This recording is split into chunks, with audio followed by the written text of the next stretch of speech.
Adlaw nga Domingo karon mga kaigsuunan, petsa 2 sa bulan sa Enero tuig 2022. Ato karong gisaulog ang kapistahan sa Epiphany, pista sa Epipanya o ang pagpadayag sa atong Ginoo.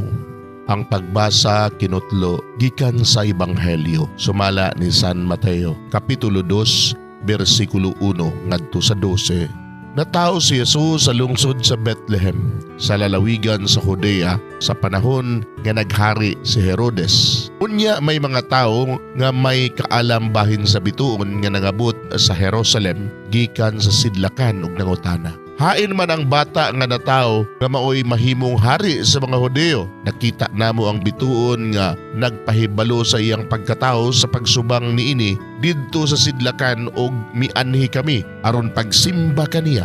Sa pagkahibalo ni Hari Herodes niini, wala siya mahimutang ingon man ang tibok Jerusalem.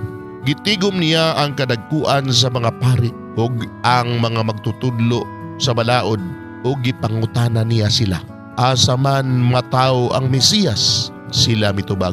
Sa lungsod sa Bethlehem, sa Judea, mao kini ang giingon sa Dios nga gisulat sa propeta. Ikaw Bethlehem sa yuta sa Huda, dili ka labing ubos sa mga dagkong lungsod sa Huda, kay magyagikan kanimo ang usa ka pangulo nga mao'y magmando sa akong katawhan ang Israel.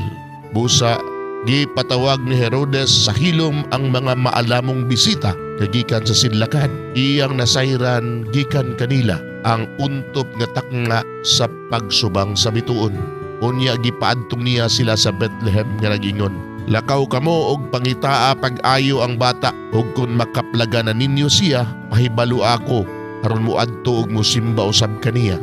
Human nila paminawa ang hari nang lakaw sila. Sa didto na sila sa dalan, nakita nila pag-usab ang bituon og nakita nila sa sidlakan. Dako kayo ang ilang kalipay sa pagkakita nila sa bituon og nag-una kini kanila hangtod nga miabot kini og mihunong sa tungod gayod sa nahimutangan sa bata. Unya misulod sila sa balay og nakita nila ang bata uban sa iyang inahan nga si Maria. Nang luhod sila og misimba sa bata. Unya giablihan nila ang ilang mga gasa ug mihalad sila kaniyag bulawan, insenso ug mira.